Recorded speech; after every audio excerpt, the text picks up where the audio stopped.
6 years back, I had a quote pinned on my study desk when I was preparing for my UPSC examinations. Back then, I didn't know whether it was true. But today, as I stand before you, I know for sure it works. Hello, everyone. I'm Shweta Agarwal. I'm an IS officer by profession. I'm here to tell you my story, my journey to attaining basic education, and my journey towards achieving my childhood dream, to become an IS officer, and in the process, cracking one of the most difficult and most competitive examinations in the country, not once, not twice, but thrice in a row. So my journey begins from a sleepy town called Bhadreshwar. It's in the Hooghly district of West Bengal. I was born to a conservative Marwari family. My birth brought happiness to no one except my parents because I was their firstborn, and I was lucky enough not to be killed as a fetus. So my grandparents badly wanted a baby boy, and they gave an ultimatum to my parents. या तो लड़का पैदा करो या लड़का adopt करो, because वंश का नाम तो लड़के ही आगे बढ़ाते हैं. Somehow my parents stood their ground and they decided against it. Now the next big question was basic education. I'll give you a little background because it'll help you to put things in context. I come from a family of some 25, 30 people, of which 15 are kids of my generation, and I'm one of the youngest. And before me, almost all my cousins, especially my female cousins, either got married at the age of 18, 19, or they went to the local Hindi or Bangla medium schools. So when my parents took the stand that they want a proper English medium education for me, there was a lot of hue and cry in the family. My parents took the stand because they always had suffered from this inferiority complex because they couldn't speak in English. I tried telling them it's not so, but then that's how they thought. So they wanted to make sure that I get a Proper English medium school education. So somehow I managed to get my admissions done in St. Joseph's Convent, Chandanagar, which is a very good school in that area. But there was a catch. The school fee used to be 165 rupees per month, and my father was practically unemployed. He tried his hands at various odd jobs, sometimes a grocery shop, sometimes this, sometimes that, but nothing worked. So he decided to work as a daily wager for some time, so that even if he is able to earn 10 rupees a day, then he'll save some 5 or 6 rupees and somehow manage my school fee. In our Marwari families, we have this small custom that whenever we kids visit our relatives, they, give us 5 rupees, 10 rupee notes and tell us go buy sweets. Now, the 40 rupee dairy milk right now used to come for 5 rupees back then. I never used to buy those sweets. I used to go and give my mother that money.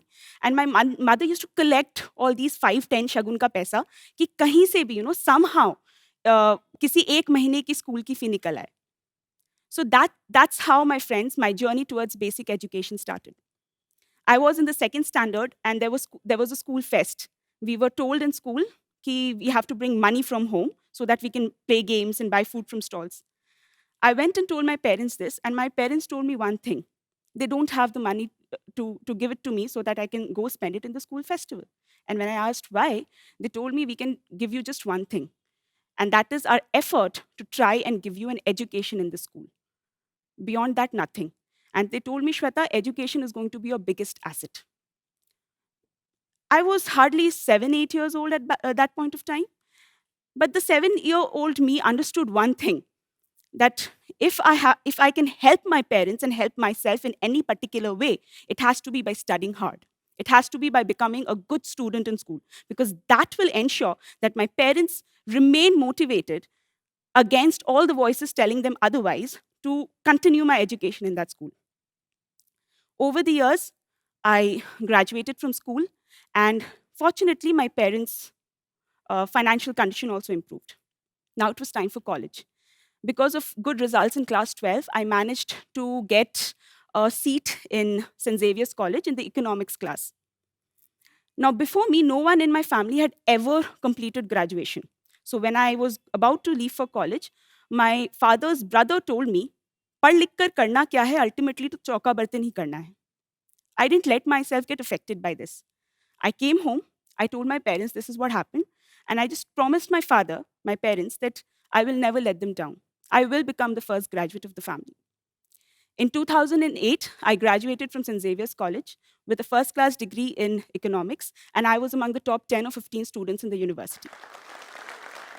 After college, I wanted to do post graduation, and I did my MBA, and I went on to get a job in Deloitte. While working in Deloitte, there was a constant nudge. I was constantly reminded about a dream that I had, dreamt of right when I was 5 years old. Now, there is a police station near my home. And as a kid, I was very fascinated by the khaki. I used to love the sight of officers moving around in the khaki. Little did I know that this fascination for khaki was basically the first stepping stones or baby steps towards my dream of becoming a civil servant. Over these years, I just cherished and nourished my dream. As a class 12 student, I had gone to a government office for some work. I was moved around from one table to the other, then to the other, and then to the other. After around half an hour or 40 minutes, the 17-year-old me had gotten so frustrated. With a lot of anger in my eyes, I told them, "Ek tomar DM hoye ashbo." Little did I know what it takes to become a DM. But then that's how I nurtured my dream. So finally, in Deloitte, I decided this is now or never, and I put in my papers. When I decided to quit, my manager tried to persuade me otherwise, and he quoted figures. Shweta, do you know around 5 lakh people, in fact, more than 5 lakh people write this exam every year, and only 90 become IAS officers.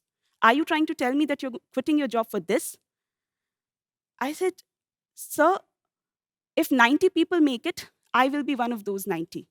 And I know it's difficult, but since when has easy been worth it? I put in my papers. I came back to Bhadreshwar. I enrolled myself in a coaching institute, attended a few lectures. I quit. I got some yesteryear's successful candidates' numbers, called them up, took some basic guidance, and I started my studies. This was somewhere around June, July 2011.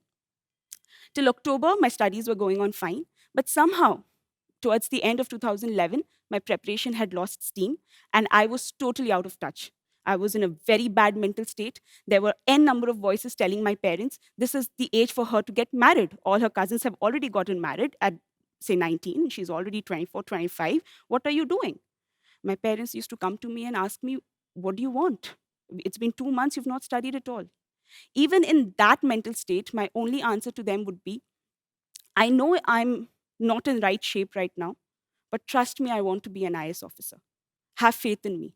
I will become an IAS officer. It's just a matter of time. It was June 2012, May, June 2012, time for prelims. I decided I'll not go because I have not studied. My parents told me, Jaake baith ke aao. If nothing, you'll get experience.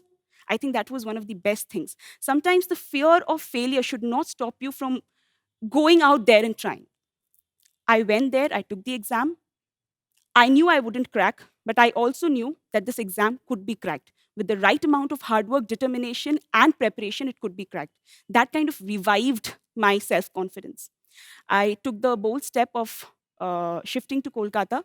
I took a small 1 BHK flat, I rented it out, and I was staying all alone there, doing all the household chores, studying.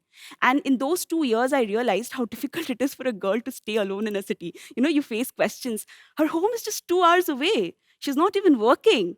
What do you think she's doing all day long in the room? Anyway, that's part and parcel of the game. 2013 notifications came and the entire syllabus was changed. There was panic all around. I decided, come what may, I'm taking this exam.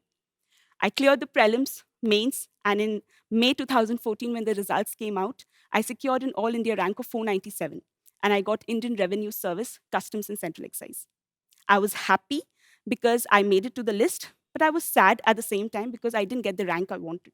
I decided to pick myself up and write this exam again. Now, let me tell you something about this exam, friends. Success in a particular year does not guarantee success even in the prelims of the next year attempt. So every time you decide to write, it's like starting from scratch. And it is a very draining out process. You have to put in a minimum of 8 to 9 hours of study every day, not for a week or two, but for like years together. So the very decision to, continue writing this exam in spite of having a service in your kitty is a very difficult decision to take, mentally, emotionally, physically, everything. There were some voices telling me, it's time for you to get married, yeah. You already have cracked this exam. Ab kya chahiye tumko? So to them, I used to say, I can get married after 32, but I can't write this exam after 32. At max, yahi hoga. I'll not survive enough to celebrate my 50th marriage anniversary. But then I'm definitely going to take this exam because after 32, I'll not write it. I'll not be eligible for this exam. I took this exam again.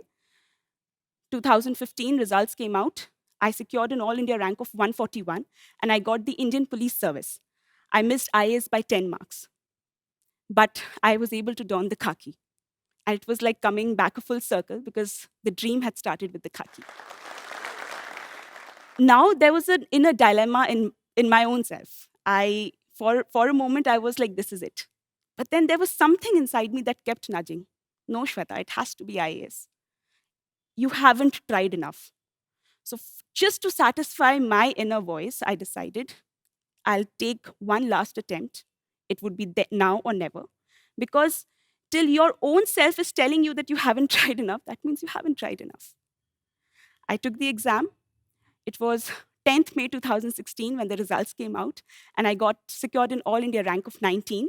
I was the West Bengal state topper, and it was after almost a decade that someone from West Bengal had gotten a sub 20 rank. This, my friends, was my IAS journey, how I achieved my childhood dream.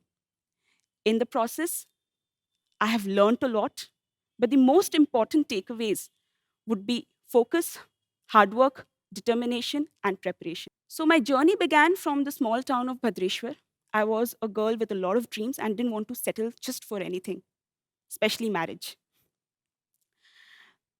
I know there are a lot of people like me in the small towns and villages of India.